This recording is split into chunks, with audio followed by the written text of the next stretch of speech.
झारखंड के 11 लोकसभा सीट के लिए भाजपा प्रत्याशियों की घोषणा। हजारीबाग से जयंत सिन्हा का कटा टिकट, मनीष जायसवाल होंगे उम्मीदवार।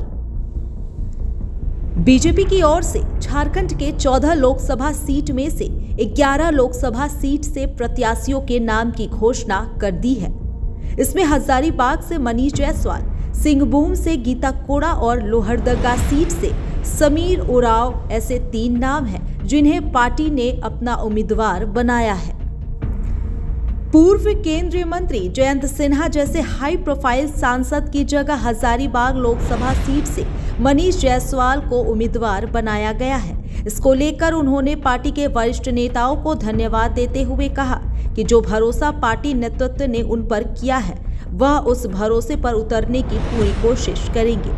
विधायक मनीष जायसवाल ने कहा कि अभी तक जो भी हजारीबाग के सांसद बने हैं उन सभी ने अपने अपने तरीके से हजारीबाग के विकास में अपनी भूमिका निभाई है। उन्होंने कहा कि जनता के आशीर्वाद से वे ये चुनाव जीतकर पीएम मोदी के अब की बार एनडीए 400 पार के संकल्प को पूरा करने में अपनी भूमिका निभाएंगे और हजारीबाग का विकास करेंगे। पहले तो प्रदेश के नेतृत्व का, केंद्र के नेतृत्व का आभार व्यक्त करना चाहेंगे कि उन्होंने मुझ पर आस्था रखा है, हजारीबाग लोकसभा का कैंडिडेट मुझे बनाया है और जिस उम्मीद के साथ ये दायित्व मुझे दिया गया है, पूरा कोशिश करूंगा कि ये दायित्व जो है ये सीट हम लोग जीत करके दें। सर, इस बार कितनी सीट पर आप लोग की उम्मीदें हैं झारखंड से? 14 की 14 सीट इस बार हम लोग यहाँ से जीतेंगे और जो 400 का जो लक्ष्य है पूरे भारतवर्ष में कि 400 सीट एनडीए जीतेगी, उसको भी इस बार हम लोग प्राप्त करेंगे। बड़ी जिम्मेदारी जीत को लेकर कितना आश्वस्त है जी?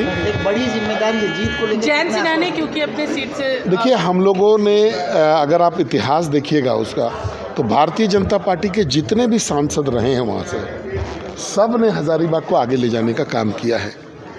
और आज के दिन में अगर आप देखिएगा तो भारतीय जनता पार्टी का वहाँ पर बयार बहता है। तो ऐसे बैकग्राउंड में मैं वहाँ पर चुनाव लड़ने जा रहा हूँ, तो डेफिनेटली आप ये कह सकते हैं कि मोदी जी का जो काम, विकसित भारत का संकल्प और पूर्व के सांसदों का जो, भारतीय जनता पार्टी के सांसदों का जो पुण्य प्रताप रहा है, उसमें मेरी जीत पक्की रहेगी। भारतीय जनता पार्टी। सर, और आपका क्या संकल्प है? देखिए, जो काम पूर्व के सांसद हमारे अधूरा रह गया उनके टेन्योर में, या जिसको वो लोग शुरू नहीं कर सके, इच्छा थी लेकिन शुरू नहीं कर सके, वो सब मैटर्स को हम लोग देखेंगे। विस्थापन बड़का गांव का जो विषय है वो एक बहुत बड़ा विषय है, उसको एड्रेस करने की ज़रूरत है। और सबसे बड़ा विषय है कि पूरे भारतवर्ष के साथ अपने इलाके को भी विकसित भारत में सम्मिलित करना, हजारीबाग को भी उसका एक अंग बनाना, उस पर हम लोग काम करेंगे। सर, एक सवाल है, 400 का आंकड़ा कुछ ज़्यादा नहीं लगता? नहीं, अब तो मैं भी 2 दिन पहले दिल्ली से आया हूँ, लोग इस आंकड़े को मॉडिफाई करके 450 की तरफ ले जाने की बात कर रहे हैं। ये अब देखिएगा, इस बार आपको देखने को मिलेगा। अगर आपने माननीय प्रधानमंत्री जी को जो अभी अयोध्या में पूजन के पहले जब वो साउथ गए थे, अगर उस वीडियोस को आपने देखा होगा, अगर नहीं देखा होगा तो एक बार ज़रूर देखिएगा कि जनता कितना ललायित होकर के उनकी तरफ देख रही थी।